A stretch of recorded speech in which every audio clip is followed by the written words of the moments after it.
Chers amis, bienvenue pour cette conférence de Christophe Dickès, qui est un spécialiste de l'époque contemporaine, spécialiste des relations internationales du catholicisme contemporain et du Saint-Siège.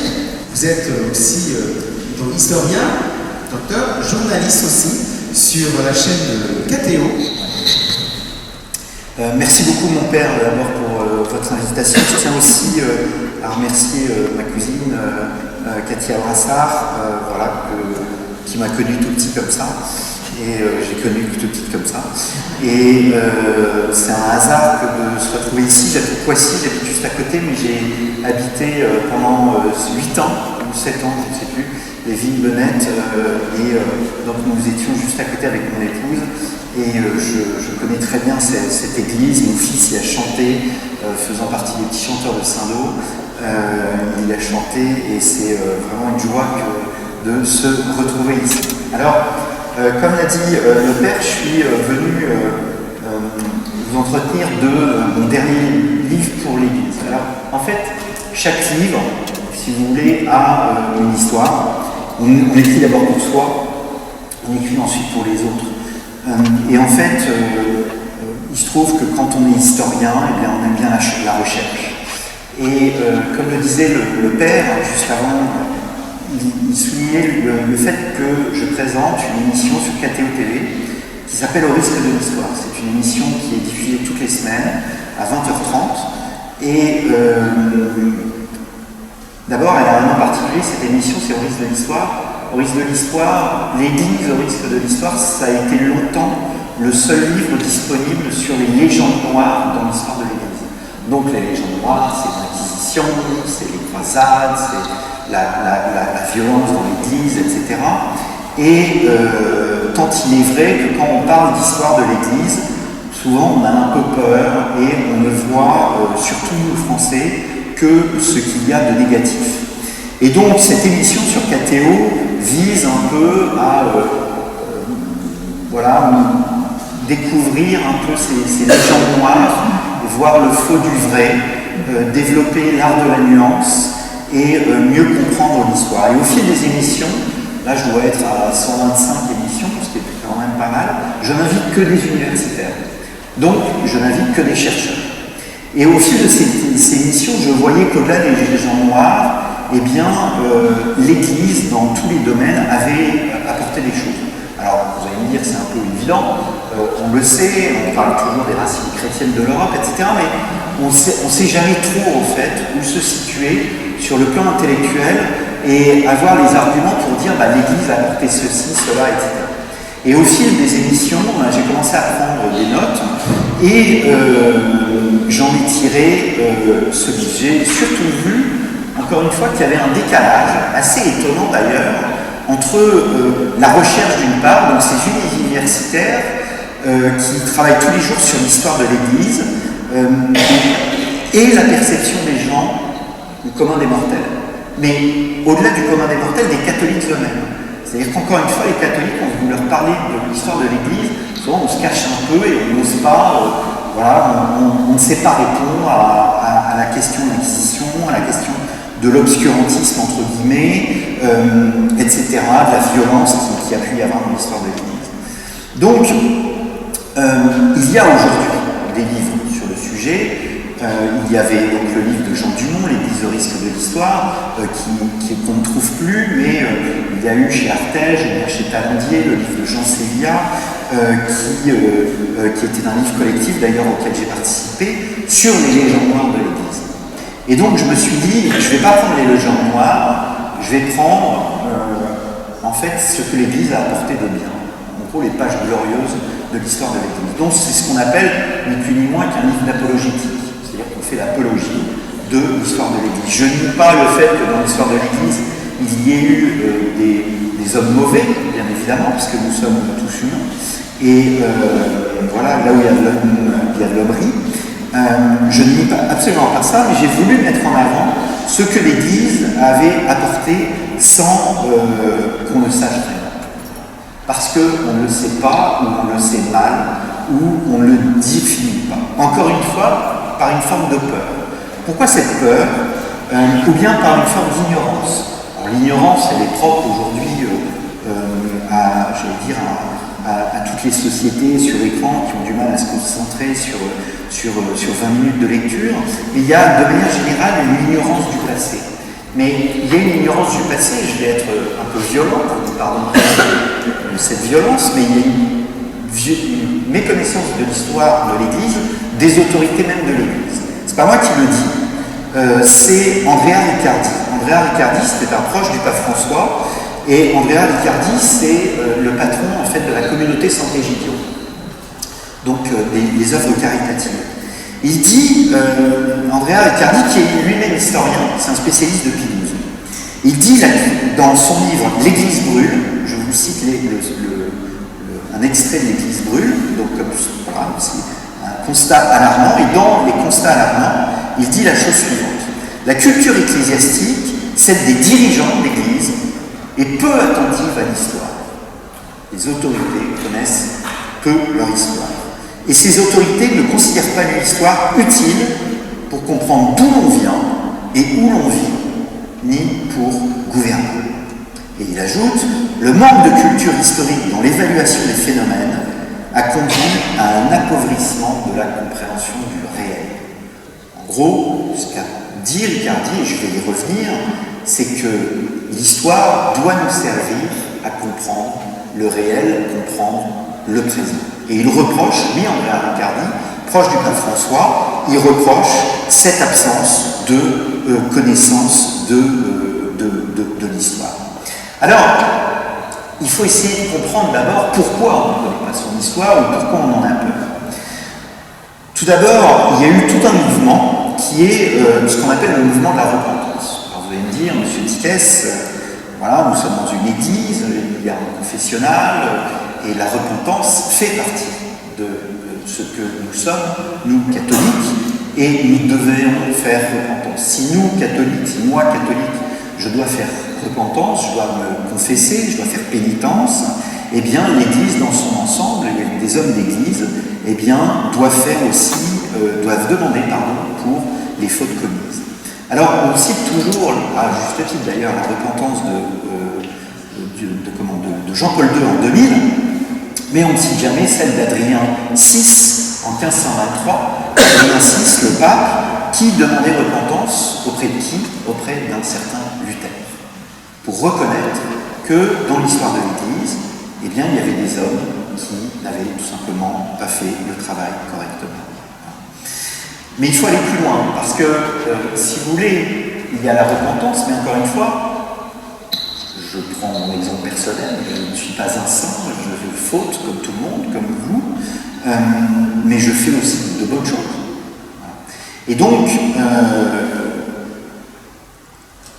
chaque identité, ce que nous sommes, et l'Église n'en est pas exclue, est faite de bonnes choses et de mauvaises choses.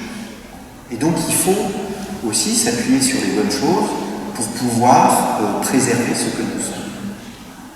Et donc, Jean-Paul II fait une repentance en 2000, il demande oui de faire repentance. Mais on a oublié qu'il demandait aussi de travailler l'histoire. Pourquoi? Pour cultiver la nuance, pour cultiver la complexité, pour expliquer en quelque sorte que les choses ne sont pas, j'allais dire, dans un système un peu woke, il y a les bons d'un côté et il y a les méchants de l'autre. Non, les choses sont plus compliquées que cela, et le pape Jean-Paul II a appelé aux études, à ce qu'on fasse des études historiques et qu'on développe ces études historiques. Le pape François fait la même chose. Le dernier grand texte du pape François, avant sa disparition, eh bien, ça a été l'éloge de l'histoire, au mois de novembre, il y a un an de cela. Vous pouvez trouver le texte où il appelle à une renaissance de la culture historique au sein des séminaires et dans l'Église. Il y a eu aussi l'idée qu'il y a eu tout un mouvement dans les années 60, ou les années 50-60, voilà, qu'on va qualifier de progressiste, qui voulait tourner la page de l'histoire. Et donc qui a souhaité oublier en quelque sorte son histoire au nom d'un renouvellement. Et ce mouvement a eu une importance dans l'oubli de l'histoire de l'Église. Alors de manière générale, aujourd'hui encore, il peut y avoir on peut dire qu'il y a une forme d'anti-intellectualisme, et c'est ce que dit l'académicien Michel Zinc, qui est un des plus grands intellectuels français. Michel Zinc dit que le plus grand danger du christianisme aujourd'hui serait son anti-intellectualisme. C'est-à-dire que oui, le congrès mission, c'est très chouette, c'est formidable, bravo, c'est une œuvre magnifique, mais il faut aussi cultiver sa foi par l'intelligence. L'intelligence, c'est la culture. Et la culture, eh bien, on la trouve dans les livres. Alors, il y a aussi, évidemment, l'idée, c'est ce que je disais au début, c'est qu'on avait peur de l'histoire de l'Église. Et pourquoi on a eu peur de l'histoire de l'Église? Parce que les ennemis de l'Église se sont employés à souligner ce que l'Église avait fait de mal dans son histoire. Alors, je crois que le plus grand cliché sur l'histoire de l'Église, c'est de croire qu'il n'y avait pas de débat dans son histoire. Or, l'histoire de l'Église est truffée de débats.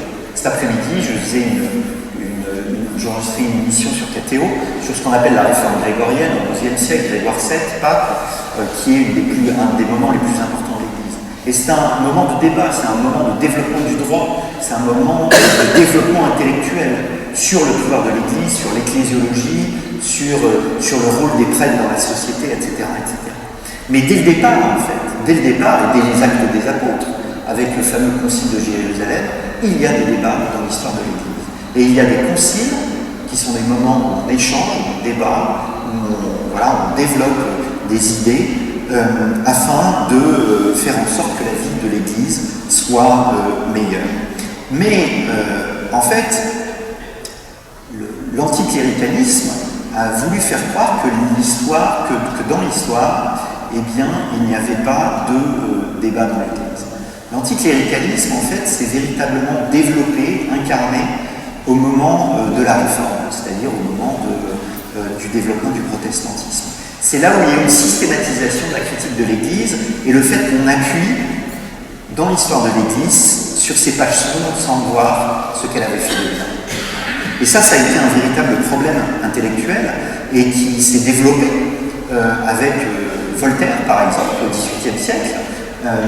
Donc le siècle des Lumières a rejeté aussi les connaissances ou a vu l'Église comme une sorte d'institution qui rejetait la connaissance. Et on va le voir que c'est absolument pas le cas. Donc, par exemple, Voltaire, il prend une phrase de Lactance. Lactance, c'est un poète, c'est un scientifique du IIIe siècle, et Lactance, il dit que la Terre est plate. Donc, comme Lactance, qui était un clerc, dit que la Terre était plate, eh bien, pour Voltaire, l'histoire de l'Église se résume au fait que l'Église a affirmé que la Terre était plate. Or, c'est absolument faux. Lactance est un cas absolument isolé, et donc c'est une phrase qui est sortie totalement de la réalité intellectuelle que développait l'Église. Augustin, Origène, tous les grands-pères de l'Église reprennent les idées, en fait, tout simplement, qui étaient développées sous l'Antiquité de la sphérité de l'Église. Je pourrais y revenir après. Mais cet anticléricalisme, si vous voulez, s'est développé sur un mensonge, ou bien sur un regard biaisé, qui est le fait, encore une fois, de ne voir que ce qu'il y a de mauvais sans voir ce qu'il y a de bien. Et c'est précisément sur tout ce que l'Église a pu faire de bien, non pas tout ce que l'Église a pu faire de bien, mais j'ai sélectionné 10 thèmes dans ce livre pour montrer, au fond, que nous devons, je ne vais pas dire quasiment tout à l'Église, mais presque. Donc je me suis penché sur l'invisible, le moins connu. C'est-à-dire que je n'ai pas parlé des arts, parce qu'on l'a bien vu avec l'incendie de Notre-Dame. Là, tout le monde s'accorde à dire que grâce à l'Église, eh bien, on a des requiems magnifiques en musique, on a des architectures splendides, des peintures magnifiques, des sculptures aussi magnifiques. Donc tout cela n'est pas remis en cause. Ce qui est moins connu, ce sont effectivement les thèmes que j'ai retenus. Et en fait, ça commence tout simplement par ce simple ouvrage, en fait. Qu'est-ce que ça veut dire? Ça veut dire que si vous vous procurez cet ouvrage à la fin de la conférence, eh bien, qu'est-ce que vous allez faire?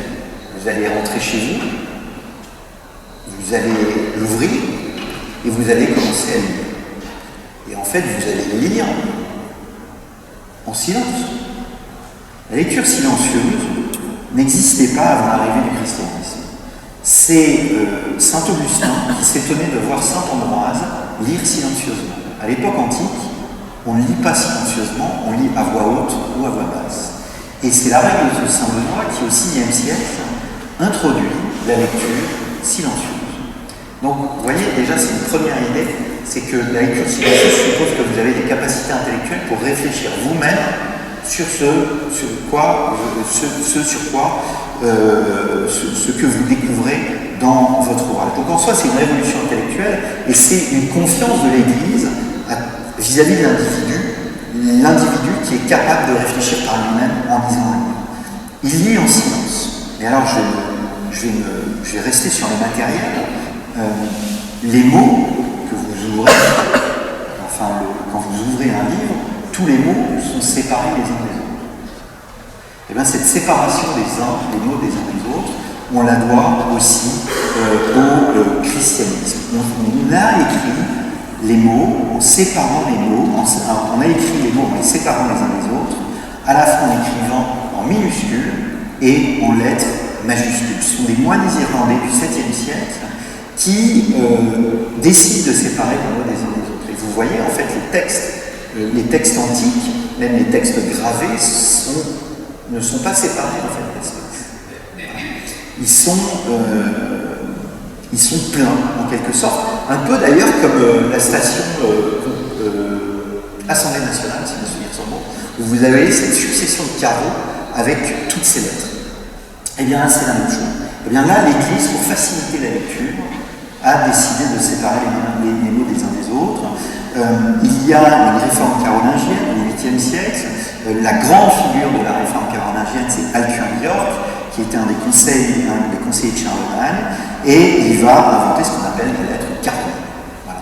La lettre caroline, qui est une minuscule. Il y avait une minuscule mérovingienne, donc avant les carolingiens, au 6e siècle, mais elle se développe véritablement avec Saint-Colomban, mais elle se développe, la lettre caroline, avec la réforme carolingienne, avec Alcuin d'York. Donc vous voyez, si vous voulez, quand vous avez des personnages qui, dans l'histoire de l'Église, facilitent la lecture, la rendent plus accessible dans sa forme, voilà, on peut déjà en conclure que ces moines n'étaient pas les moines caricaturaux que l'anticléricalisme a pu peindre. Alors je vais revenir sur l'intelligence après, parce que c'est une partie très importante, mais avant de parler de la question de la science, quel est le rôle de l'Église dans la science et dans l'intelligence chrétienne, je pense que je voudrais vous parler du temps. Alors pourquoi le temps ? En fait, on me demande souvent quel est le chapitre que j'ai préféré écrire. Et mon éditeur, le premier chapitre que j'ai écrit, c'était celui sur l'éducation, et qui commençait effectivement par la lecture et par le rôle de l'Église dans le développement des livres. C'est pas l'Église, avant il y avait des rouleaux en fait, sous l'époque antique, et puis est apparu ce qu'on appelle le codex, d'abord à une page, le livre à une page, puis ensuite le livre recto verso qui s'est développé avec les siècles. Le christianisme a permis le développement du livre, mais on ne sait pas si c'est le christianisme qui a inventé le livre tel qu'on le connaît aujourd'hui. Donc on ne va pas affirmer quelque chose qu'on ne sait pas. Mais je voulais commencer par ça, et mon éditeur m'a dit, mais Christophe, il faut que tu commences par le chapitre sur le temps. En quoi l'Église est liée au temps? Ça peut paraître bizarre de se dire, voilà. Alors, la chose la plus simple et la plus évidente, c'est que nous sommes, ça ne vous a pas échappé, en 2025. Dans quelques semaines, on va être en 2026. Nous sommes donc ce qu'on appelle l'anno Domini, c'est-à-dire l'année du Seigneur, en 2025, après la naissance du Seigneur en zéro, même si le zéro, ça n'a pas de sens de dire qu'on est né en l'année zéro. Alors, on a reproché à l'Église de s'être trompée, mais de date de la naissance du Christ, parce qu'elle n'aurait pas eu lieu en 0, mais en 4, avant Jésus-Christ. si je puis dire. Et en fait, les pères de l'Église le savaient très bien. Mais pour des raisons de commodité, Denis le Petit, au VIe siècle, Denis le Petit a pris en compte cette erreur. Et surtout, il a été le premier à vouloir et à calculer la date de la naissance du Seigneur. Pourquoi? Parce qu'il s'agissait de définir en conséquence la date de la Passion et donc de la mort du Christ. Et donc c'est ce qu'on appelle le compute. Le compute, ça devient le mot computeur, c'est-à-dire le calcul de la date de Pâques. À l'époque, on ne calculait pas en fonction de l'année par rapport à la naissance du Seigneur, on connaissait les différentes années par rapport au règne.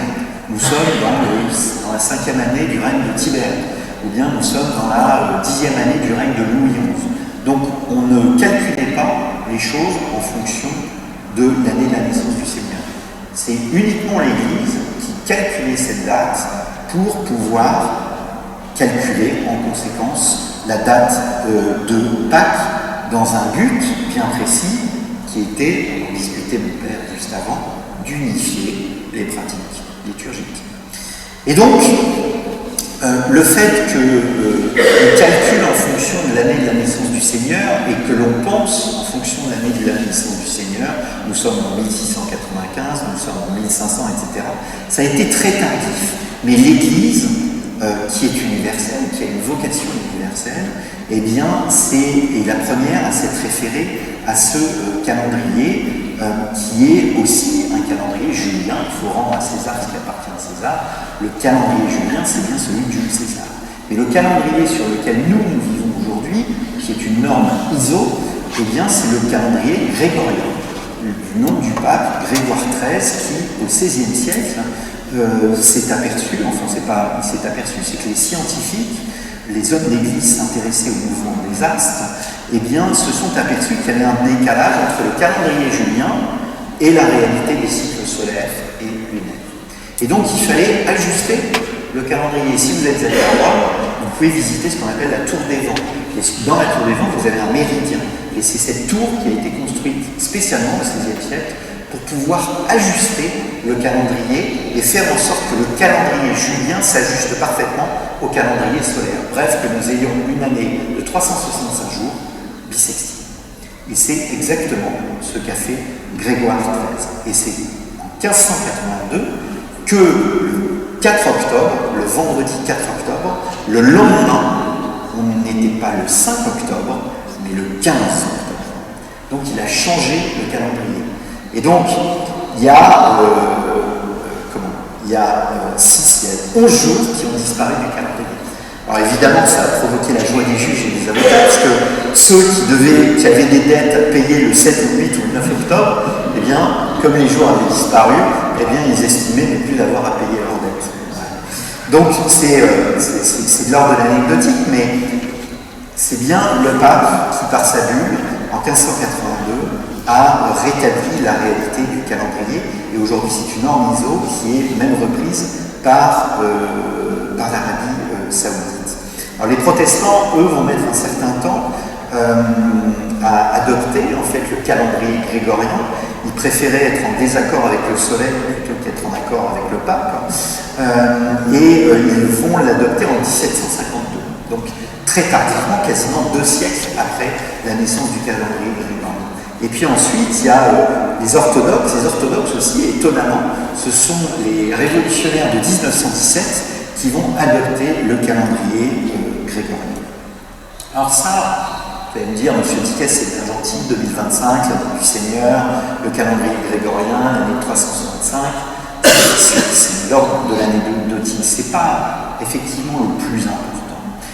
Ce qui me semble important, c'est que l'Église a voulu mesurer le temps. La montre qui est ici est une héritière de la première horloge mécanique de l'histoire. Et la première horloge mécanique de l'histoire, on la doit à un père abbé qui s'appelle Richard de Wallingford. Richard de Wallingford était un père abbé anglais. Je suis désolé pour les fans de rugby, mais on doit beaucoup aux Anglais, en fait, sur le plan intellectuel, à l'époque médiévale. Et donc, Richard de Wallingford, il met au point une horloge mécanique. Et pourquoi met-il au point une horloge mécanique? Il met au point une horloge mécanique pour mesurer le temps. Nous, on a besoin d'une montre pour mesurer le temps. Et avant, on mesurait mal le temps. On mesurait le temps avec ce qu'on appelait des clepsydres, c'est-à-dire des horloges à eau. Vous aviez en fait un premier récipient qui se déversait dans un verre mesureur qui indiquait l'heure. Le problème, c'est que quand il gelait, eh bien, la clepsydre ne fonctionnait plus, et le canon solaire, quand il n'y avait pas de soleil, notamment la nuit, eh bien, il n'y avait pas la possibilité de connaître l'heure. Et donc, les moines ont besoin de connaître le temps. Pourquoi? Parce que le temps doit être mesuré, j'allais dire, c'est la citation de saint Paul, dans sa lettre à Timothée, où il dit qu'il est important de prier régulièrement. Tertullien dit au IIIe siècle qu'il faut prier à l'heure fixe. Saint Benoît, bien évidemment, c'est la même chose, ce sont les 6 ou 7 prières quotidiennes. Il faut respecter ce qu'on appelle l'office des heures. Et donc il faut mesurer le temps. Il faut mesurer le temps, d'où la création de la première horloge mécanique, qui était une horloge qui n'indiquait que l'heure, qui n'indiquait absolument pas les minutes. Mais en fait, il faut aller plus loin que ça, puisque le temps, si on calcule le temps, pourquoi en fait les moines calculent le temps? Pourquoi saint Paul demande de prier? Pourquoi Tertullien demande de prier? Pourquoi le Père, ici, vous demande de prier tous les jours? Parce que notre temps est compté. Pourquoi est-il compté? Parce que nous avons la perspective du salut. Et donc, le monde monastique, et le christianisme en général, a besoin de mesurer le temps, parce que le temps nous est compté. En somme, le temps devient une valeur. Le temps devient une valeur. C'est pour cette raison que sous les horloges de l'époque médiévale, il y avait écrit « Tu sais l'heure, tu ne connais pas l'heure. Tu sais l'heure qu'il est, parce que voilà, il est 21h, mais tu ne sais pas l'heure, tu ne sais pas l'heure de ta mort. Et donc, comme tu ne sais pas l'heure de ta mort, et que le temps est compté, eh bien, tu dois mettre à profit ton temps dans la perspective de ton salut. » Qu'est-ce que ça veut dire?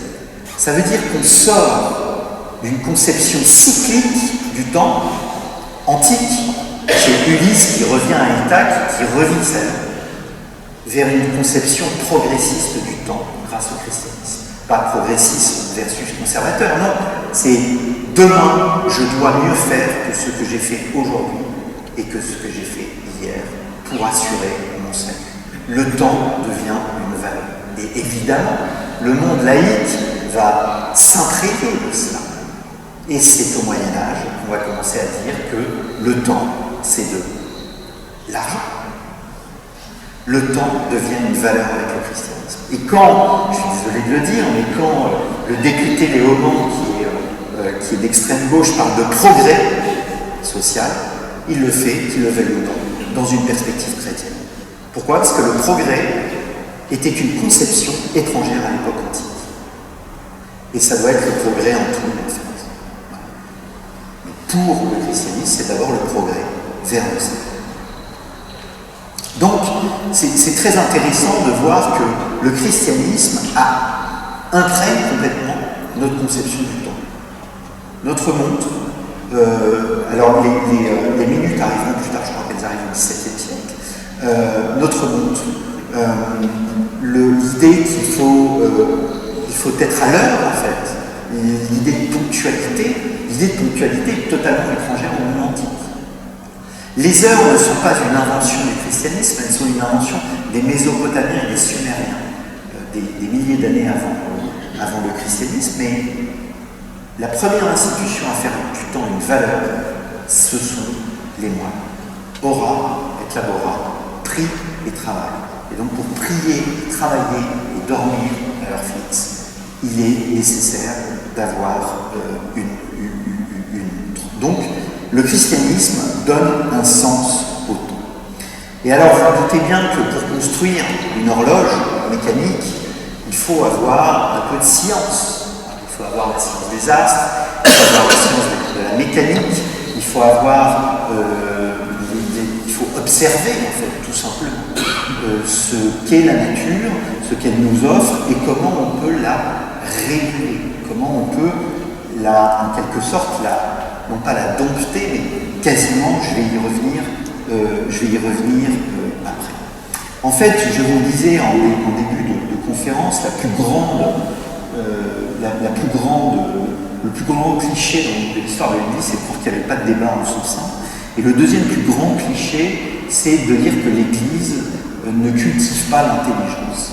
En fait, il faut remonter au 3e, 4e siècle. Ce sont les travaux de l'historien Sébastien Morlet, qui a écrit un petit livre qui s'appelle Les chrétiens et la culture, mais il n'est pas le seul.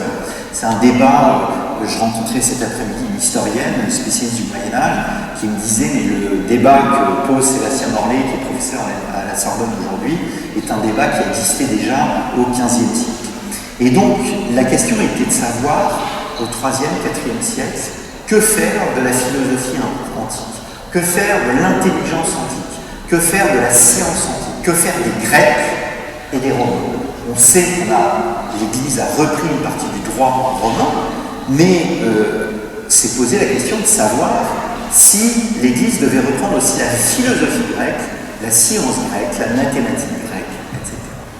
Et l'image que l'on peut en avoir, c'est que, au fond, l'Église a rejeté cette science. Et un homme comme Jacques Attali, dans son Histoire de l'éducation, l'écrit noir sur blanc. Il dit « L'Église a rejeté la pensée grecque ». C'est absolument faux. Non seulement c'est faux, mais la pensée grecque a triomphé dans le christianisme. Au 3e et 5e siècle, il y avait des chrétiens qui disaient « Mais au fond, seule la foi me suffit. Je n'ai pas besoin d'intelligence, je n'ai pas besoin de réfléchir sur la philosophie, etc. » Et en fait, ce sont les pères de l'Église qui ont dit « Mais non, nous avons besoin de cette science. » Et c'est la phrase de saint Paul, premier épître aux Thessaloniciens, « Éprouvez tout et retenez ce qui est bon. » Éprouvez tout et retenez ce qui est bon. Tout ce qui peut être bon dans une autre civilisation, dans une autre culture, etc., eh bien, il faut savoir le retenir. Et donc, la Grèce étant ce qu'elle est, je vous rappelle que les évangiles sont écrits en grec à l'époque, même si on pense qu'il y a eu des Grecs en langue araméenne, évidemment, le grec étant à l'époque ce que l'anglais est aujourd'hui, eh bien, il était nécessaire de parler grec pour pouvoir diffuser les choses. Et on estime qu'un Saint-Pierre, par exemple, eh bien, connaissait le grec, ou bien, et que Saint Paul, évidemment, connaissait aussi le grec. Donc, dans les premiers siècles du christianisme se pose de l'intégration de la pensée et de la philosophie. Et en fait, les moines grecs vont, oui, certes, rejeter certains textes antiques, mais ils vont en garder énormément et ils vont les cultiver dans la perspective de ce que disait saint Paul. Et ils le font dans quel cadre? Ils le font dans le cadre du monastère. On a tous l'image du monastère avec une bibliothèque, le moine copieur, etc. Mais il faut remonter beaucoup plus loin dans le temps et voir que dans le contexte de la crise de l'Empire romain, qui reprend l'école? Ce sont les moines. Qui reprend l'école? Ce sont les conciles qui demandent aux cathédrales, à côté de la cathédrale, de mettre une école et de mettre un hôtel-Dieu. Et les deux ont une vocation universelle. L'hôpital est ouvert à tous, je pourrais y revenir après, et l'école est ouverte à tous, et je dirais même et à toutes. Là aussi, contrairement à l'idée que l'on peut se faire, les écoles étaient ouvertes aux filles. C'est pas Jules Ferry qui a inventé l'école pour tous, c'est l'Église qui, dans son message universel, eh bien, voulait et devait s'adresser à tous. Notre science ecclésiastique, notre foi, notre espérance, notre charité, notre culture chrétienne, eh bien, doit être transmise à tous. Je parlais de Michel Zinc, qui est cet académicien. Tout à l'heure, Michel Zinc a écrit un livre magnifique qui s'appelle « Quand l'Église s'adressait aux hommes ». Et dans ce livre, il montre bien que la langue romane, donc l'ancien français, est une langue qui évolue grâce à l'Église. Pourquoi? Parce qu'il s'agit d'expliquer simplement des concepts théologiques plus difficiles. Et tout cela se fait dans le monde monastique. Tout cela se fait dans le monde de l'école cathédrale. Et c'est fascinant, j'ai fait une émission sur Storia Voce, je vous invite à l'écouter, c'est de voir qu'il y avait plus à l'époque médiévale de capacité critique du texte biblique qu'il y en a eu à l'époque moderne, c'est-à-dire au XVIe, XVIIe siècle. Parce qu'il y avait le protestantisme qui se développait, l'Église se renferme un peu sur elle-même, tandis qu'à l'époque médiévale, elle était beaucoup plus ouverte. Et donc l'émission, c'est comment on critiquait et écrivait la Bible, si mes souvenirs sont bons, au XIIIe siècle. Et on voit bien on croit que les hommes d'église parlaient le latin, mais non, le latin c'est une langue morte à l'époque médiévale, comme c'est une langue morte aujourd'hui.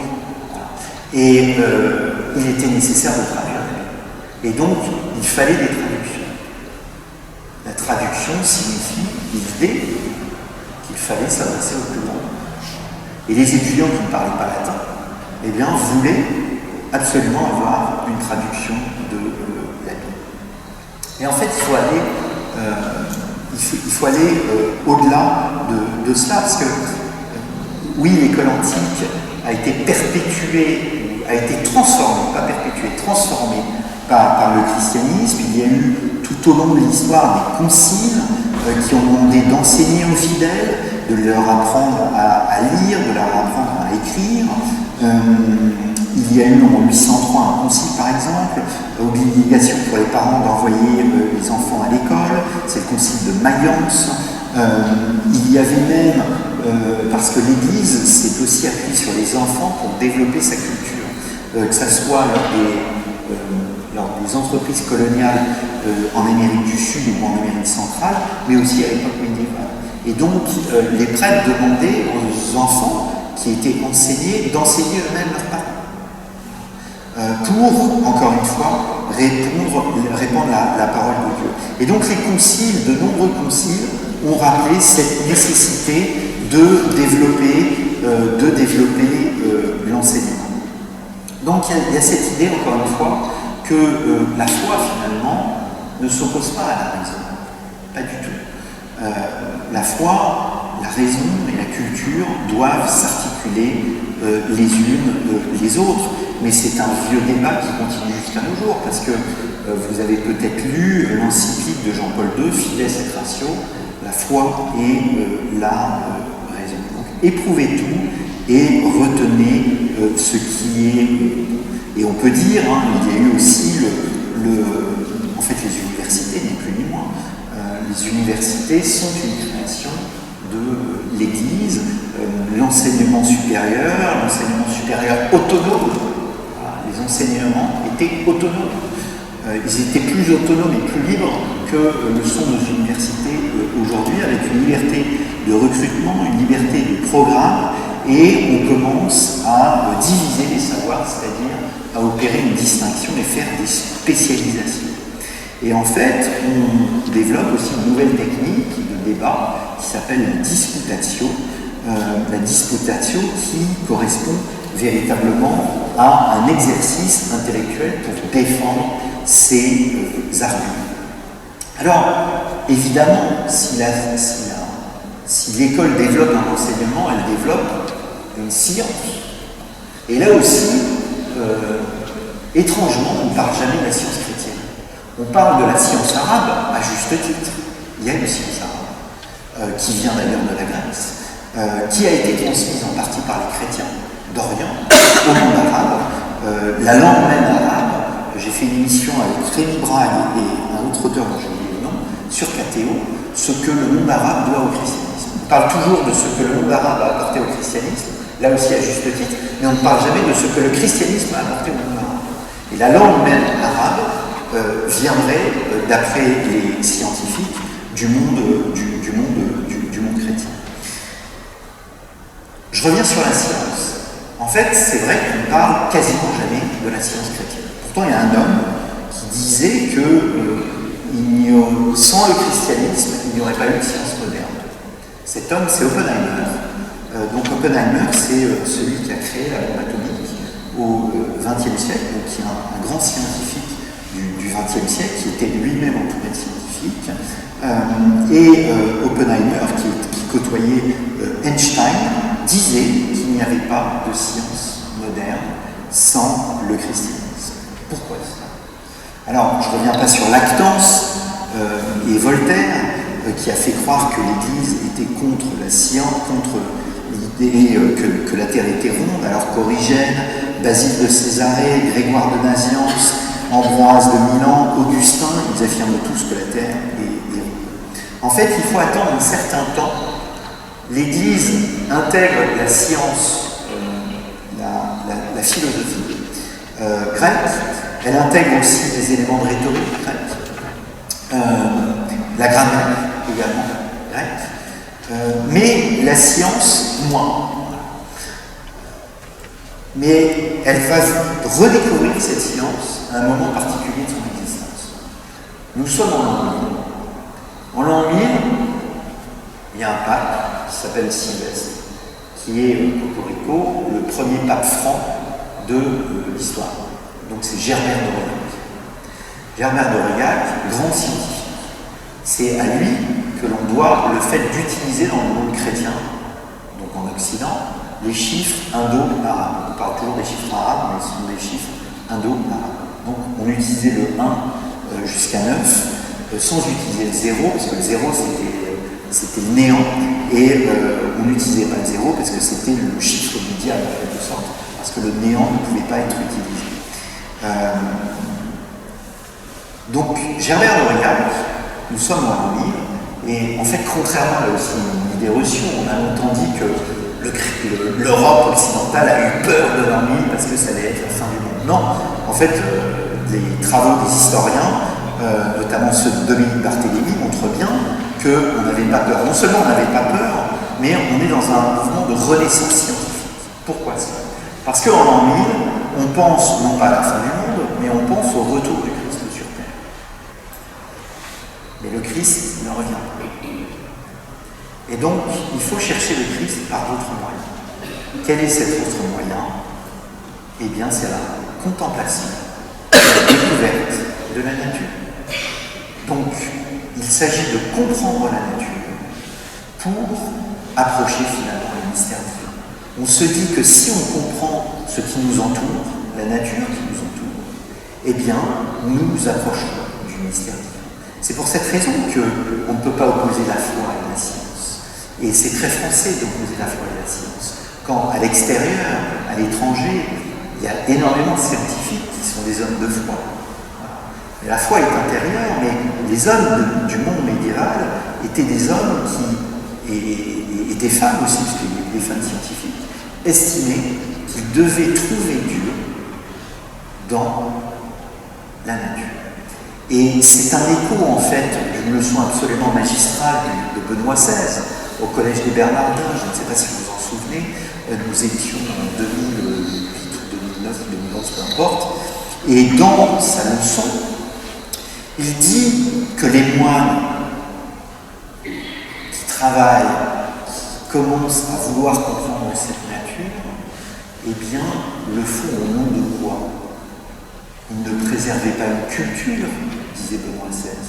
Non, ils le font avec une seule idée, qui est la recherche de Dieu, le quaerere Deum. C'était la grande phrase de la leçon de Benoît XVI, le quaerere Deum. Et par cette recherche du divin, eh bien, par cette recherche du divin, ils ont développé toute une science. Et en fait, on est étonné de voir que certains scientifiques du monde médiéval font ce qu'on appellerait de la science prospective. Je vais vous lire un petit passage de Roger Bacon, encore en anglais. Roger Bacon est un moine franciscain et il travaillait avec Robert Grosseteste, ça ne s'invente pas, évêque de Lincoln en Angleterre, donc là aussi en Angleterre. Et donc, que disait notre Roger Bacon, né vers 1220 et mort vers 1292? Attention. On peut réaliser pour la navigation des machines sans rameur, si bien que les plus grands navires sur les rivières ou sur les mers seront mus par un seul homme avec une vitesse plus grande que s'ils avaient un nombreux équipage. On peut également construire des voitures, telles que sans animaux, elles se déplaceront avec une rapidité incroyable. On peut aussi fabriquer des machines volantes, telles qu'un homme assis au milieu de la machine fera tourner un moteur actionnant des ailes artificielles qui battront l'air comme un oiseau en voile. Et l'on peut réaliser de telles choses presque sans limite. C'est ce qu'on appelle de la science prospective. Tout le monde connaît Léonard de Vinci et ses dessins, à juste titre d'ailleurs. Qui connaît Roger Bacon?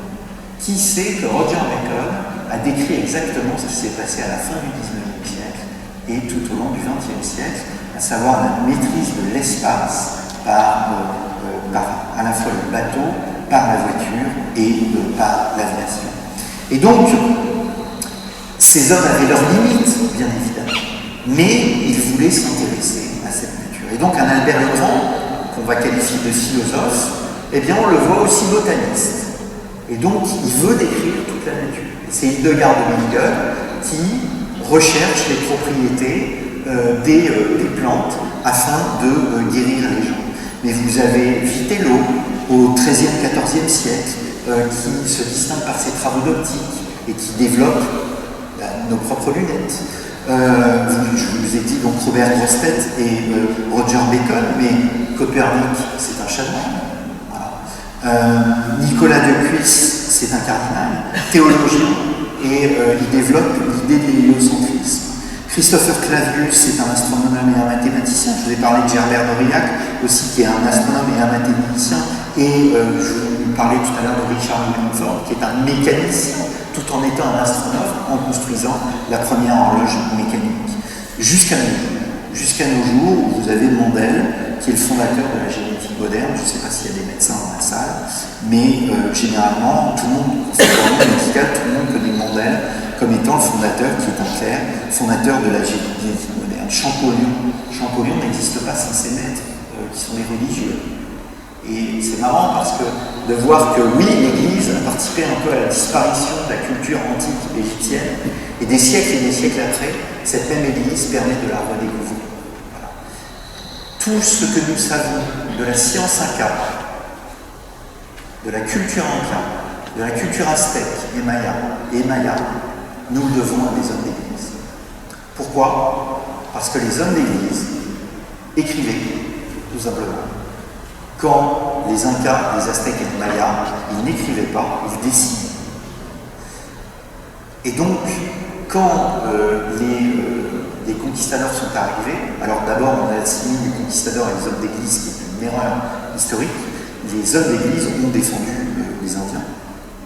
Et ils ont découvert cette culture. Et ils ont voulu la transmettre. Là, il y a une bande dessinée qui vient de sortir, j'ai oublié son nom, sur un prêtre qui a écrit une somme absolument monumentale. Il avait une équipe avec lui, notamment de jeunes garçons, qui ont écrit noir sur blanc à la fois les coutumes, ils ont fait un travail qu'on appelle anthropologique, de description du monde Inca, du monde aztèque et du monde maya. Mais mieux que ça, ils ont écrit la langue qui a été utilisée par les Aztèques, ce qu'on appelle le nahuatl. Le nahuatl, ça se parlait, ça ne s'écrivait pas. Alors certes, les Incas, les Aztèques et les Mayas avaient des codex, mais c'était des codex dessinés, avec une forte restriction dans, le champ intellectuel qui a été couvert par ces codex qui, oui, ont été brûlés. Donc ça, vous avez un excellent exemple, si vous voulez, que oui, l'Église et des conquistadors ont pu détruire des temples, etc., ont détruit des codex et une partie de cette culture, mais d'un autre côté, vous avez des hommes d'Église qui, eux, ont mis en avant cette culture en la préservant. Et tous les historiens aujourd'hui qui travaillent sur les Incas, les Aztèques et les Mayas, eh bien, travaillent sur des écrits d'hommes d'Église. En fait, l'Église est universelle. Eh bien, j'enfonce une porte ouverte, mais c'est extrêmement important parce qu'elle envoie des gens au Parlement. Et sur la science, souvent, on a oublié les hommes d'Église. Pourquoi? Parce qu'elle était universelle. Et on préférait de dire, ah ben, un tel, il est telle nationalité, un tel, il est telle nationalité, il a fait telle découverte, et donc nous nous approprions sa découverte dans une perspective nationale, voire nationaliste. L'Église n'a pas cette perspective. L'Église est universelle. Et si Oppenheimer dit que l'Église, sans le christianisme, il n'y avait pas de silence, c'est parce que aussi l'Église intègre cette notion de progrès que j'évoquais tout à l'heure. On doit mieux faire demain que ce qu'on a fait aujourd'hui. Et donc, je vais vous lire ce que là, il y a dans le monde de l'histoire, il y a plusieurs papes. Voilà. Quand je dis qu'il y a plusieurs papes, c'est qu'il y a plusieurs grands historiens pour lesquels on a un immense respect. Et un de ces grands papes de l'histoire, c'est Jacques Le Goff. Et Jacques Le Goff, on a beaucoup critiqué le monde médiéval, ce qu'on a appelé la scolastique, la philosophie de saint Thomas, etc., l'intelligence scolastique, les démonstrations, la disputatio, etc. Et en fait, Le Goff dit, il voyait dans la scolastique trois apports essentiels à la tradition intellectuelle européenne. Trois apports essentiels. Le premier, l'instauration du doute conduisant à la recherche. Pour faire la recherche, il faut avoir des doutes. Associé au fait que la démonstration est supérieure à l'argument d'autorité. Je pourrais vous dire un tel a dit ça, un tel a dit ça. C'est le but, c'est de démontrer l'argument et non pas de l'imposer de façon autoritaire. Et le deuxième apport de la scolastique, c'est l'idée que le savoir est une libération. Et ça, on le voit au christianisme. Et enfin, le troisième apport, c'est le goût de l'ordre et de la clarté, et cela bien avant un certain dédit. En fait, la science expérimentale trouve ses fondements dans ces trois idées. Et c'est pour cette raison qu'Oppenheimer disait qu'on devait tout, que la science n'existerait pas sans au fond l'Église. Alors, il est 9h et j'arrive peu à peu à la fin de mon propos. Peut-être un dernier point sur la science. J'arrive toujours à glaner des informations, on dit qu'un historien doit faire jamais ses dossiers. Sous-entendu, le livre que vous voyez là, il est annoté, et s'il y a une nouvelle édition, enfin il y a eu déjà plusieurs éditions, mais pas une édition revue et corrigée, mais si il y a une édition revue et corrigée, j'ajouterai des choses. Et en fait, je lisais dans un livre la chose suivante. L'univers, pour les antiques, c'est un cosmos sorti du chaos. D'accord? Un cosmos, pour les antiques, c'est-à-dire les Grecs et les Romains, un cosmos sorti du chaos. Quand les chrétiens, ils voient le doigt de Dieu. Le monde est donc une création divine. Un ordre intelligible. On peut le comprendre. Et le comprendre, c'est approcher de Dieu. C'est un monde intelligible, un ordre intelligible, réglé, hiérarchisé, avec des lois qui sont plus ou moins que les lois de la nature. Et c'est pour cette raison que l'Église défend les lois de la nature. Et quand elle défend les lois de la nature, elle défend elle défend une science, ni plus ni moins. Donc, vous voyez, l'Église est très loin de cette institution obscurantiste. Elle a eu des grands hommes dans son histoire, et ces grands hommes, font sa grandeur. Alors, il y aurait beaucoup de choses. Vous voyez, j'ai parlé des Indiens. Je pourrais vous dire que le droit international est fondé sur ce qu'on appelle le droit des gens.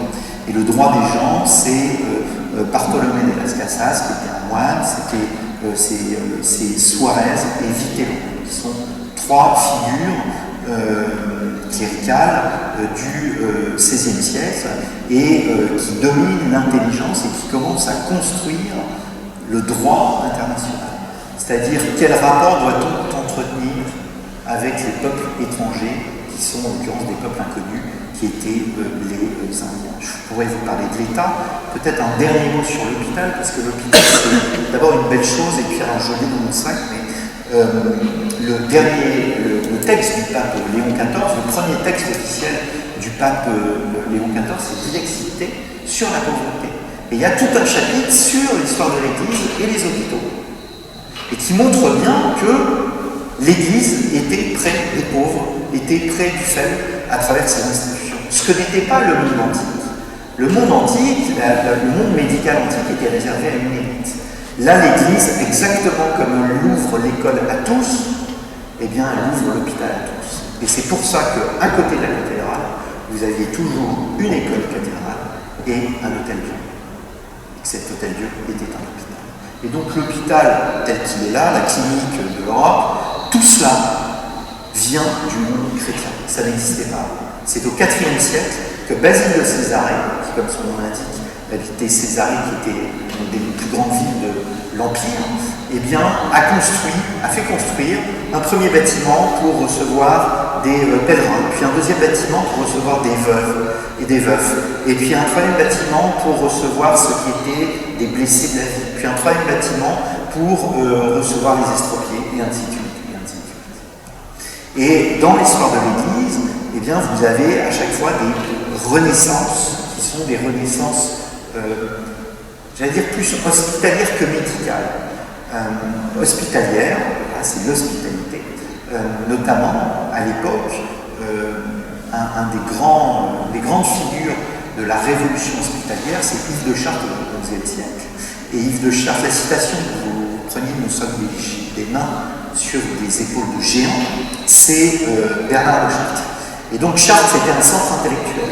Et il y avait un Yves de Chartres, et Yves de Chartres, c'est lui qui fonde les premiers ordres religieux destinés à s'occuper uniquement des malades. À un tel point que la vie du malade était plus importante que l'Eucharistie elle-même, en fait. Parce que le soin des autres devait être plus important. Et Yves de Chartres, vous ne le savez peut-être pas, s'il y a des juristes dans la salle, peut-être que vous le connaissez, mais Yves de Chartres, c'est aussi un des plus grands juristes de l'Église. Sa vision était globale. Pourquoi? Parce qu'il voyait dans l'ordonnancement du monde, à travers le doigt de Dieu, mais il voyait aussi dans l'aide du pauvre, le doigt de Dieu également, dans la perspective, bien évidemment, de l'Évangile et du bon samaritain. Donc, ce n'étaient pas des personnes, si vous voulez, qui séparaient et qui, j'allais dire, avaient une spécialité à droite et puis faisaient autre chose à côté. Non, ils avaient une vision globale, et cette vision, c'était la recherche du divin. Alors, je vais terminer cette conférence par une question. Pourquoi l'Église doit-elle se réapproprier son histoire?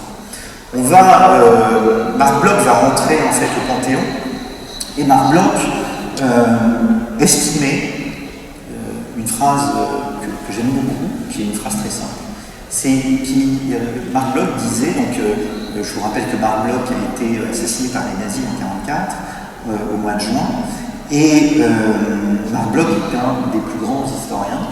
C'est un des papes de l'histoire, c'est lui qui a notamment écrit Apologie pour l'histoire, qui est un texte posthume qu'il a écrit dans les années 40-41, qui est une défense de l'histoire, de la méthode de l'histoire, etc., etc. Mais même les écrits historiques, c'est Dom Mabillon, nous sommes au XVIIe, sont les premières grandes études scientifiques, historiques, là encore, l'histoire et les études historiques, on les doit aux hommes d'église. Mais je reviens sur Marc Bloch, et Marc Bloch, il disait le christianisme est une religion d'histoire. Lui, juif, disait le christianisme est une religion d'histoire. Pourquoi? Parce que nous avons des textes d'histoire. Nous croyons en Jésus-Christ. Voilà. Le credo renvoie aux évangiles, et les évangiles sont des textes d'histoire, et qui correspondent à une réalité. Ponce Pilate, gouverneur, telle année du règne de Tibère, la crucifixion qui était une peine qu'on rencontre dans plusieurs textes, etc. N'en déplaise à Michel Onfray, le christianisme, enfin, est une religion d'historiens, parce qu'il s'agit de la seule religion qui repose sur des textes racontant l'histoire d'un Dieu qui s'est incarné. Et l'incarnation fait l'histoire. Alors, il ne disait pas simplement cela. On pourrait se dire, il faut connaître son histoire parce que notre religion est précisément une religion d'histoire. il faut aller plus loin. On pourrait aussi dire que, selon toujours Marc Bloch, au fond, il faut connaître son histoire par solidarité. C'est la phrase que vous citiez tout à l'heure, nous sommes des nains juchés sur les épaules de géants. Le géant, ce sont tous ceux qui nous précèdent. Exactement comme tout patriote doit au père, au grand-père, à l'arrière-grand-père, etc., ce qu'il a apporté et ce qui fait ce que je suis, l'Église doit aussi reconnaître dans son passé ce qu'elle a fait de bien, ne pas nier ce qu'elle a fait, ce que des hommes d'Église ont fait de mal, mais voir aussi ce que des hommes de bien ont fait, tout simplement par solidarité. On serait bien prétentieux de dire « Attendez, les hommes du passé, has-been, peu intéressant ». Non, c'est une forme de prétention et une forme d'orgueil. Donc il y a cette solidarité des âges. On pourrait se dire aussi que l'histoire, au fond, c'est un cabinet de curiosité, c'est une journée du patrimoine, on y consacre une petite journée, on va visiter telle ou telle chose, et donc on va lire un petit bouquin d'histoire pour voir les choses, comment elles se passaient, et puis voilà, c'est terminé, ça fait partie de l'histoire, du passé, donc ce n'est pas intéressant. Ce serait une erreur, je vais vous dire pourquoi après. On pourrait aussi être relativiste. On pourrait dire, mais au fond, nous vivons en crise, l'Église brûle, Andrea Riccardi l'a dit. Mais, au fond, cet après-midi, j'ai fait une émission où vous avez eu des morts au moment de la réforme grégorienne, parce que des clercs se battaient entre eux, parce qu'il y avait une zizanie, parce qu'on n'acceptait pas ce que disait le pape, etc. Et donc, ce n'est pas la première fois qu'on est en crise, et ce n'est pas la dernière fois. Et donc, au fond, soyons relativistes, on va s'en sortir. Mais ça, ce serait une paresse intellectuelle. L'histoire, pourquoi vous avez eu des enfants et des petits-enfants qui étudient l'histoire? Tout simplement parce que l'histoire est un discernement d'intelligence. L'histoire vous amène à réfléchir. Elle vous amène à réfléchir à quoi? Sur le présent. Le passé éclaire le présent pour mieux envisager l'avenir. C'est pour ça qu'il y a, avec l'âge, évidemment, une sagesse qui se développe. Parce qu'on connaît son passé et on ne tombe pas dans le relativisme, mais on comprend mieux et on ne répète pas les erreurs du passé. C'est Cicéron. Cicéron disait l'histoire est maîtresse de vie et de vérité. Mais ce n'est pas les seuls à le dire. Tout au long de l'histoire du monde, eh bien, des hommes et des femmes ont dit l'importance de l'histoire. C'est Simone Veil, la philosophe, qui avait une phrase très très belle, que je cite dans ma conclusion. Elle donnait un remède salutaire à un monde courant vers l'abîme. Donc, Simone Veil, c'est les années 30, dans l'émergence, dans le contexte de l'émergence des totalitarismes. Que disait-elle? Elle disait dans La pesanteur et la grâce la chose suivante. D'où nous viendra la Renaissance? D'où nous viendra la Renaissance, à nous qui avons souillé et vidé tout le globe terrestre? Et elle répond, du passé seul, si nous vivons, du passé seul, si nous vivons. En fait, l'histoire de l'Église est pleine d'hommes et de femmes qui ont fait le bien, qui ont fait le mal, et qui doivent nous permettre d'apprendre les choses et de mieux comprendre la situation présente. Et c'est exactement ce que demande Andrea Riccardi aux autorités de l'Église, c'est mieux connaître leur histoire afin d'avoir des réponses. C'est pas la première. Oui, il y a des abus sexuels, je ne minimise absolument pas les abus sexuels, c'est pas la première fois. Voilà, Pierre Damien, à l'époque médiévale, au XIe siècle, si mes souvenirs sont bons, en parle.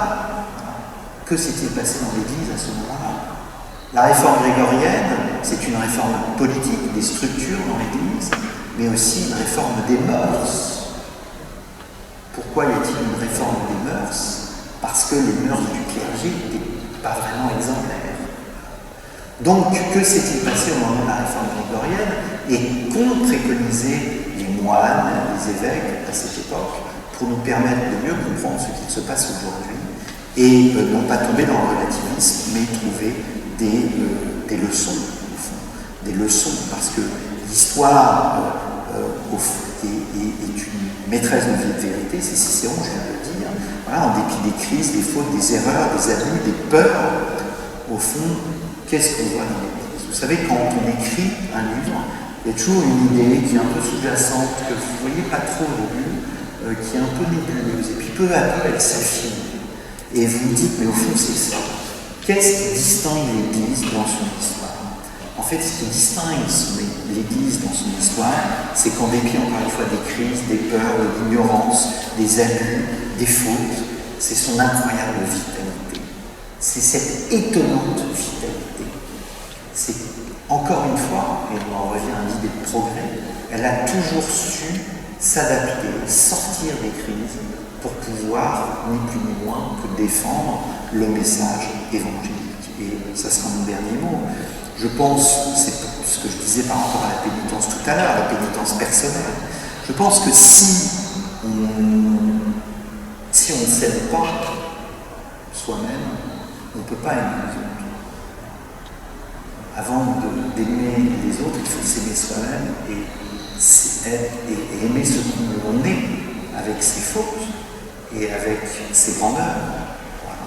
Eh bien, il en est de même de l'Église. C'est que l'Église doit savoir s'aimer elle-même, surtout dans cette période de crise, en mettant en valeur ce qu'elle a fait aussi de bien. Parce que si elle ne le fait pas, si elle oublie son histoire, eh bien, elle sortira, de mon point de vue, de l'histoire elle-même. C'est ce que je voulais vous dire. Je vous remercie.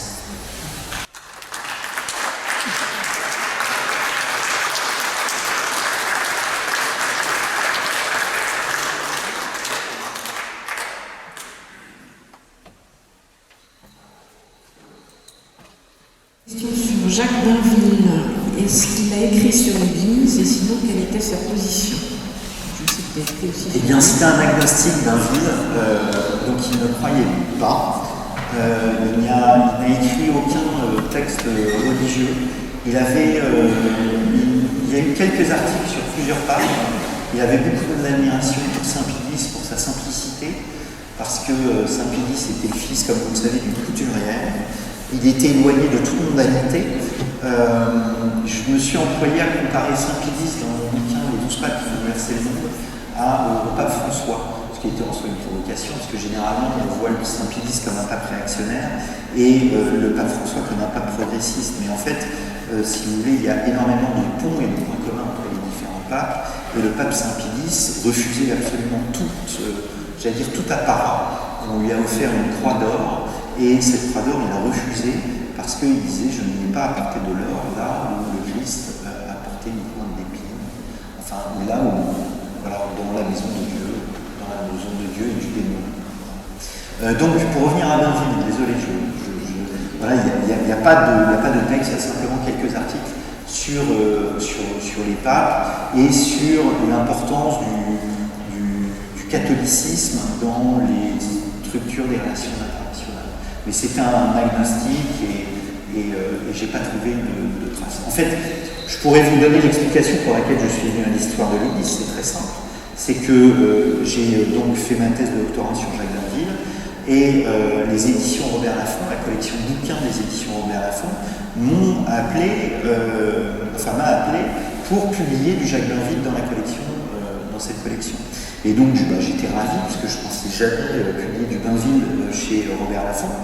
Et là je rencontre le directeur de collection, Jean-Luc Barré, il me dit mais en dehors de d'Inville vous vous intéressez à quoi? Et je lui ai dit à l'histoire, à la politique étrangère du Saint-Siège. Et c'est là où il m'a proposé de diriger un dictionnaire du Vatican et du Saint-Siège, que je l'ai remporté je crois, et qui est encore disponible. Et c'est là où je me suis embarqué dans l'histoire de l'Église et j'y reste parce que j'y suis très bien et qu'elle est quasi infinie. Vous savez, par rapport aux études historiques, c'est assez étonnant de voir ce que je vous disais au début par rapport aux universitaires. Il y a beaucoup plus d'universitaires laïcs qui s'intéressent à l'histoire de l'Église que d'universitaires religieux, en fait. Il y eut un temps où il y avait de grands intellectuels catholiques, historiens, au début, à la fin du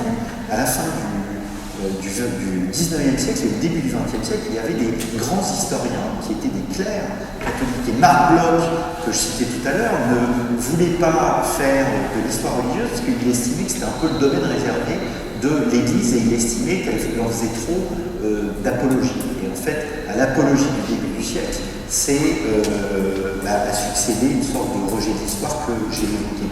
Et je voudrais dire une dernière chose qui est importante, c'est que, qui est en soi intéressante, c'est que c'est le pape Léon XIII qui ouvre les archives du Vatican pour permettre aux chercheurs en histoire de répondre aux protestants et à la critique protestante de l'histoire de l'Église. Donc fin du 19e siècle, Léon XIII ouvre les archives. Un siècle plus tard, Jean-Paul II, c'est pas l'histoire de l'Église qu'il défend, Benoît XVI, c'est pas l'histoire de l'Église qu'il défend, François, c'est pas l'histoire de l'Église qu'il défend, c'est l'histoire tout court dans nos sociétés individualistes qui ne veut pas voir qu'on doit précisément respecter ce qu'on appelait tout à l'heure la solidarité des âges, c'est-à-dire que l'on doit beaucoup à des hommes du passé, et nous ne sommes pas une société qui est née spontanément, mais nous avons un héritage, nous avons des héritiers, et ces héritiers, nous devons les respecter. Pourriez-vous donner des exemples de zones d'ombre de l'Église qui ont été mal interprétées? Oui, l'Inquisition, parce que c'est l'exemple le plus classique qui est donné, parce que l'Inquisition, en fait, a apporté sur les procédures juridiques, donc avec l'avocat de la défense, et l'Inquisition, contrairement à ce que l'on peut croire, est une Inquisition qui pose l'enquête, en fait, l'enquête juridique. Voilà. Et elle pose des règles bien précises dans cette enquête. Et puis surtout, elle crée ce qu'on appelle la casuistique. Il y a 3 chapitres que j'aurais bien voulu écrire, que je n'ai pas écrit faute de temps, et puis surtout parce que mon éditeur m'a dit stop. Et il y aurait pu y avoir un article sur le droit. Un article sur le droit, et l'Inquisition, on voit beaucoup à l'Inquisition sur le plan juridique. Et la transmission du droit romain, c'est l'Église. C'est l'Église, c'est une évidence. Mais sur des choses aussi anodines que l'égalité homme-femme. Voilà, je pense que la plupart des personnes qui sont mariées, c'est un consentement mutuel. Le consentement juridique mutuel, c'est l'Église. Ça n'existe pas à l'époque antique, en fait. Il y a un chapitre sur la salle. Les 2 autres chapitres que j'aurais voulu écrire, c'est le travail. Le travail antique, à l'époque antique, était le travail des serviles. Voilà. C'est les esclaves, en fait, qui font le boulot. Sous le monde monastique réhabilite le travail. Le monde monastique réhabilite le travail, je ne peux pas vous le dire autrement. Et j'ai toujours dans mon sac, là, une petite thèse d'HEC d'une fille qui a présenté comme thèse pour HEC, donc les thèses d'HEC, c'est beaucoup plus petit que les grandes thèses de doctorat, c'est 120 pages, qui montre comment le monde monastique a influencé le monde économique.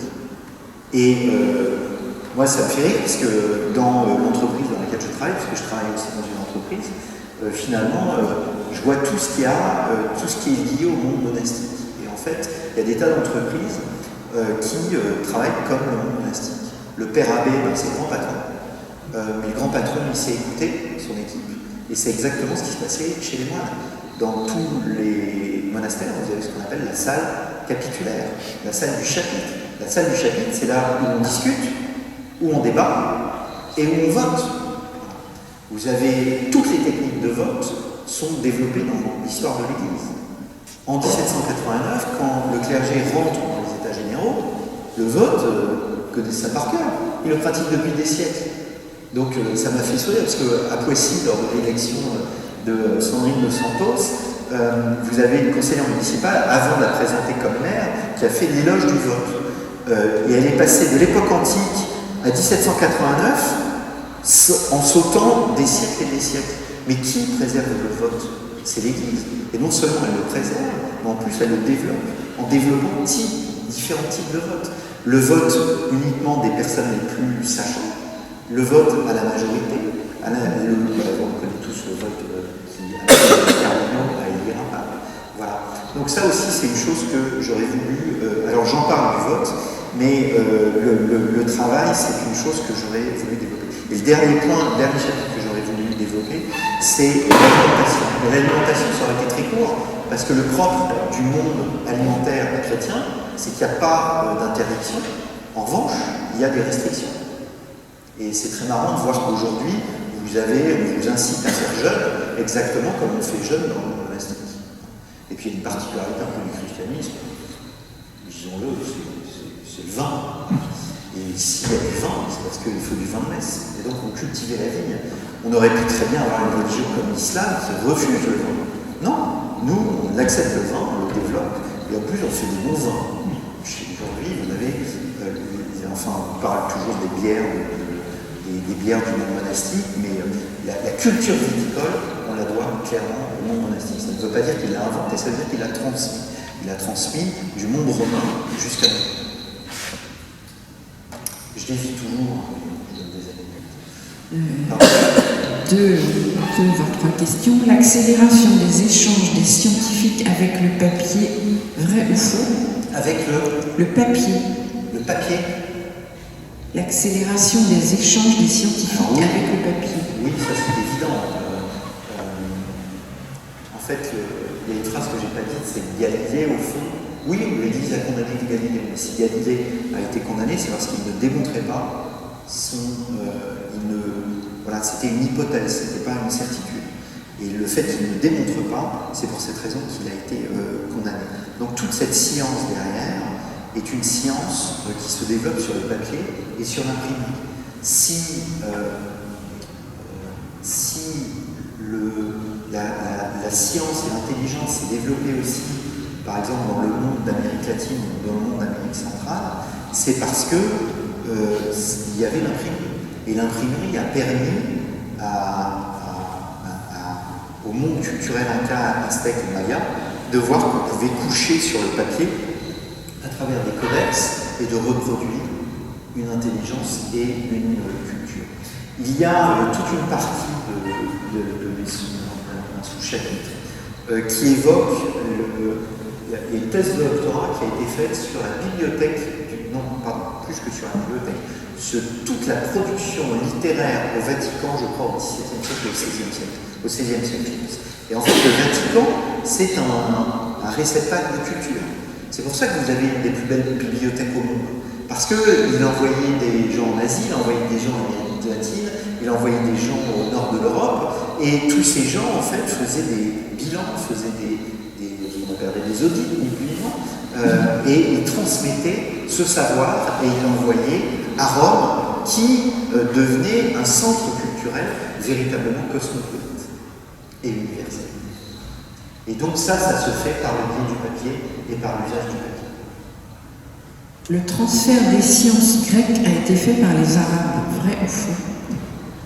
Vrai, mais pas seulement. Donc ça, c'est le gros débat qu'il y a eu il y a une dizaine d'années, avec un historien qui est un ami, qui s'appelle Sylvain Guggenheim, qui a remis en cause, non pas l'idée que la science arabe avait transmis la science grecque, il n'a pas du tout remis en cause. Il a dit qu'il y avait toujours des filières au sein du christianisme où la science grecque s'était transmise. C'est dans un livre qui s'appelle Aristote au Mont Saint-Michel et qui lui a valu d'être la victime d'une inquisition universitaire. Il a été littéralement écarté du monde universitaire parce qu'il n'était pas d'accord avec l'idée principale qui consistait à dire que les Arabes, oui, nous avaient transmis le texte grec, mais ils n'étaient pas les seuls. Et ils n'étaient pas les seuls, eh bien, lui a valu d'être rejeté par le monde universitaire. Et moi, je peux vous dire, parce que je pense avoir des plus gros agendas d'historiens de la place parisienne, parce que j'ai produit plus de 750 émissions sur mon podcast qui n'invite que des universitaires.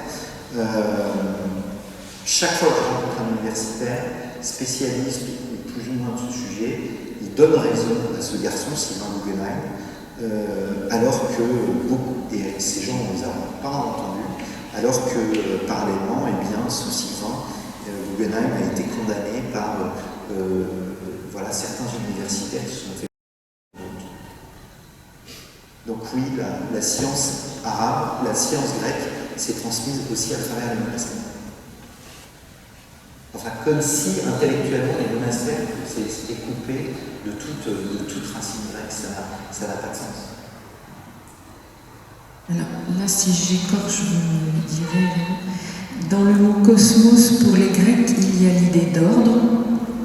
La Sophia, c'est aussi trouver sa place dans cet ordre. Tout à fait. Tout à fait, c'est ce que je disais, c'est-à-dire que c'est posé au 3e, 4e siècle cette question de la sagesse antique, la philosophie antique, que faut-il en faire? Et donc, le christianisme l'a absorbé et l'a transformé pour créer quoi? Pour créer une autre culture. Et au nom de quoi? Au nom de la recherche du divin.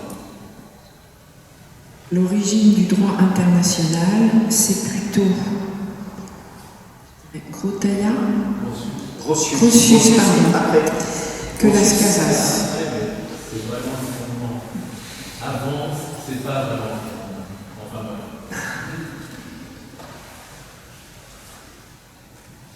Grotius change la perspective, sauf erreur de ma part, du droit international en l'humanisant davantage et en sortant Dieu de cet univers. oui. Voilà. Ce qui n'est pas la même chose. Et c'est exactement comme Descartes a changé la philosophie. Il y a aussi il est au droit maritime. Oui, mais en fait, là pour le coup, si vous voulez, ce livre, j'allais dire, je l'ai écrit bien évidemment, mais je joue le rôle de passeur, et que je revendique. C'est-à-dire que vous avez des travaux d'historiens, qui sont des travaux de recherche, qui sont extrêmement conséquents, souvent qui sont arides, de 400-500 pages, que peu de personnes lisent. Et on ne peut pas, on n'est pas des philosophes, des historiens. Et donc j'ai voulu mettre en avant ce qui me semblait important et accessible. Et quand vous prenez une histoire du droit international, on le fait commencer à Las Casas et au droit, ce qu'on appelle le droit des gens, en fait. Alors qu'on découvre un nouveau peuple, quelles doivent être les relations entre nous et ce nouveau peuple? Et est-ce qu'on peut imposer notre propre conception des choses à ce nouveau peuple au nom de Dieu? C'est la question que se pose Las Casas. Mais il n'est pas le seul à se poser la question. Il y a énormément d'évêques et de prêtres qui se posent cette question. Alors oui, il y a la culture, etc. On n'est pas dans la régulation du droit.